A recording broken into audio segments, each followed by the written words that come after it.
একটা সুন্দর সবুজ গ্রাম ছিল। চারদিকে গাছপালা, ছোট ছোট ঘর আর হাসি খুশি মানুষে ভরা সেই গ্রাম। সেই গ্রামেই থাকতেন একজন দয়ালু মানুষ, রফিক চাচা। রফিক চাচার একটা ছোট দোকান ছিল, কিন্তু তার দোকানটা ছিল খুবই বিখ্যাত, কারণ তিনি বানাতেন দারুণ সুস্বাদু বিরিয়ানি। গ্রামের সবাই তাকে ভালোবেসে ডাকত, বিরিয়ানিওয়ালা চাচা। প্রতিদিন ভোরবেলা রফিক চাচা তার দোকান খুলতেন। তারপর বড় একটা হাঁড়িতে চাল, মাংস আর সুগন্ধি মশলা দিয়ে বিরিয়ানি রান্না শুরুতেন। ধীরে ধীরে বিরিয়ানির গন্ধ পুরো গ্রামে ছড়িয়ে পড়ত। গন্ধ পেয়ে গ্রামের মানুষ হাসি মুখে দোকানের দিকে চলে আসত। কেউ বলতো, চাচা, আপনার বিরিয়ানির মতো স্বাদ আর কোথাও পাই না। কেউ আবার বলতো, আপনার রান্না সত্যি জাদুর মতো। রফিক চাচা তখন মিষ্টি করে হাসতেন।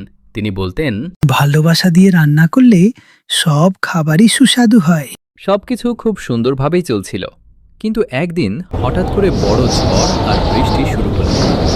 আকাশ কালো হয়ে গেল, বাতাস খুব জোরে বইতে লাগল। গ্রামের অনেক ঘরের ছাদ নষ্ট হয়ে গেল। অনেক মানুষের ঘরে রান্না করার মতো খাবারও রইল না।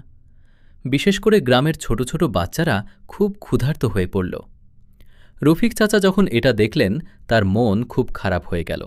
তিনি ভাবলেন, এই বাচ্চাগুলো যদি একটু ভালো করে খেতে পেতে। তারপর তিনি একটা সিদ্ধান্ত নিলেন। তিনি তার দোকানের সব চাল, মাংস আর মশলা বের করলেন। তারপর বড় একটা হাঁড়িতে অনেক অনেক বিরিয়ানি রান্না শুরু করলেন। ধীরে ধীরে পুরো গ্রামে আবার সেই সুস্বাদু গন্ধ ছড়িয়ে পড়ল। গ্রামের লোকেরা অবাক হয়ে দোকানের সামনে এসে জড়ো হলো। তারা জিজ্ঞেস করল, চাচা, এত বিরিয়ানি কার জন্য? রফিক চাচা হাসলেন।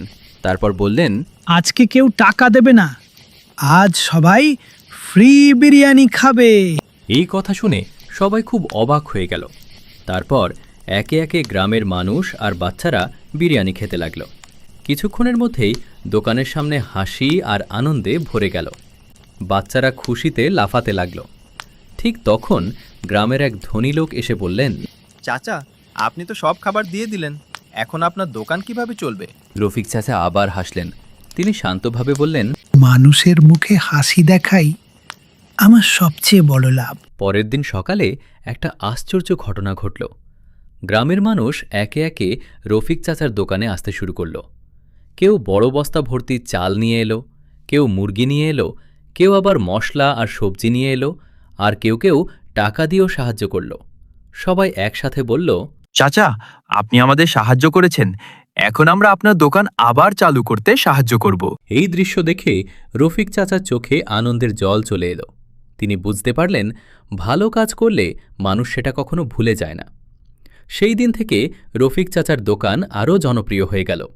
দূর দূর থেকে মানুষ শুধু তার বিরিয়ানি খেতে আসত, আর সবাই গর্ব করে বলতো, এটাই সেই বিখ্যাত বিরিয়ানিওয়ালার দোকান।